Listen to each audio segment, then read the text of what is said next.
నవీన్ యాదవ్ గెలుపు ఖాయమని చెప్పారు. మరి మేము కూడా అనుకుంటున్నాం. ఇంతకు మొదలు సర్వే కూడా కేకే సర్వే చూపించింది టీఆర్ఎస్ గెలుపు ఖాయమని. దానిని మేము గట్టిగా నమ్ముతాం. వాళ్ళు ఎట్లా నమ్ముతారో మేము గట్టిగా నమ్ముతాం. కానీ కాకపోతే ఇక్కడ ప్రజలు గమనిస్తున్నారు. మీరు ఎలక్షన్ కంటే మొదలు శాసనసభ ఎలక్షన్ కంటే మొదలు 6 గ్యారెంటీల హామీ ఇచ్చారు.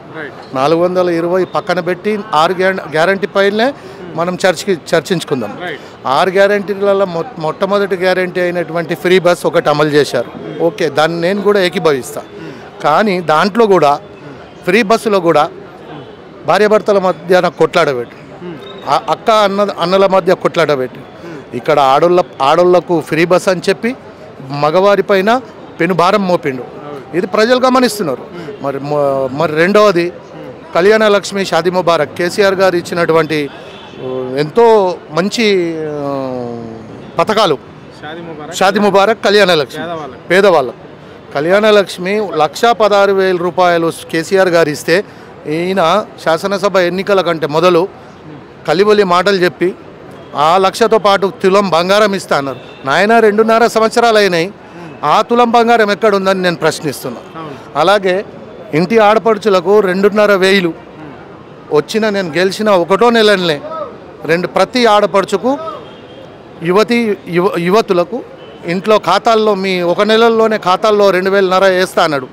ఆ హామీ నెరవేర్చలేకపోయిండు. నాలుగవది ఏంటంటే వృద్ధాప్య పెన్షన్లు 2,000 ఇస్తాను.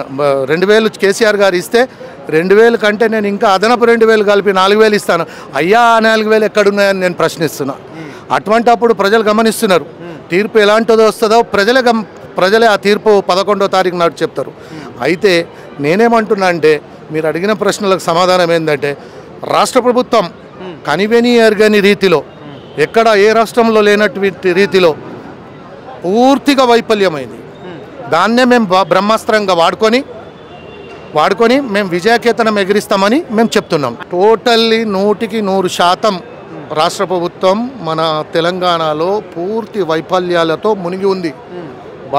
మీరు ఏ డ్రామాలు చేసుకున్నా, ఏ నాటకాలు చేసుకున్నా నమ్మే పరిస్థితిలో లేరు. 11వ తారీఖు వెయిటింగ్ కొరకున్నారు ప్రజలు. గట్టి తీర్పునిస్తారు. దాన్ని నేను నమ్ముతున్నా.